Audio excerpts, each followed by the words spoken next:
দেখুন, আজকাল anxiety, depression, ঘুম না হওয়া এগুলো অত্যন্ত স্বাভাবিক ব্যাপার। আসলে আমাদের জীবনযাত্রা এমন একটা ফাস্ট হয়ে গেছে যে আমরা আজকাল কাজের পেছনেই দিনরাত দৌড়চ্ছি আর নিজেদের শরীরের দিকে তাকাচ্ছি না, কখনো বিনোদনের কথা ভাবছি না এবং দিনরাত অর্থের পেছনে ছোটার কারণে নানা রকমের যে প্রতিক্রিয়া, যেটা আমাদের সামাজিক প্রতিক্রিয়া বলুন, মানসিক প্রতিক্রিয়া বলুন, সেগুলো আমাদের উপর বিরূপ একটা প্রভাব ফেলছে। তো এর জন্য কি হচ্ছে, এর জন্য এই যে অ্যাংজাইটি বলুন, ডিপ্রেশন বলুন, ঘুম না হওয়া বলুন, এর জন্য অনেকেই কী করছেন, সাইকিয়াট্রিস্টের কাছে যাচ্ছেন, অ্যালোপ্যাথি ওষুধ খাচ্ছেন এবং দীর্ঘদিন খেতে খেতে খেতে খেতে এর একটা এমন মানে আপনার শরীরের সঙ্গে এই ওষুধটা এমনভাবে ওতপ্রোতভাবে জড়িয়ে গেছে যে আপনি আর কখনো এই ওষুধটা ছাড়তে পারছেন না।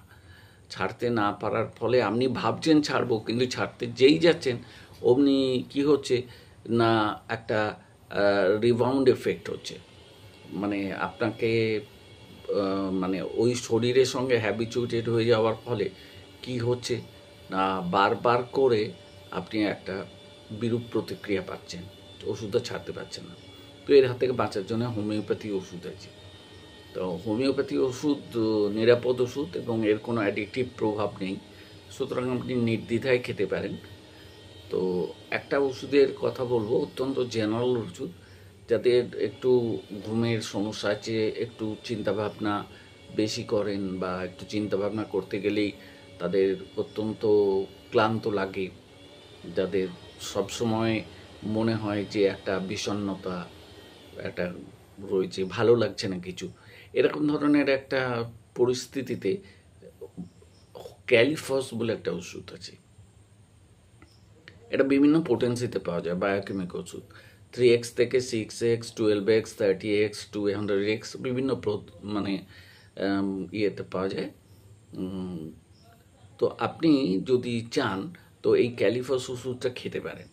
এটা 6xেই খাবেন, প্রথম থেকে 6xে খাওয়াই ভালো।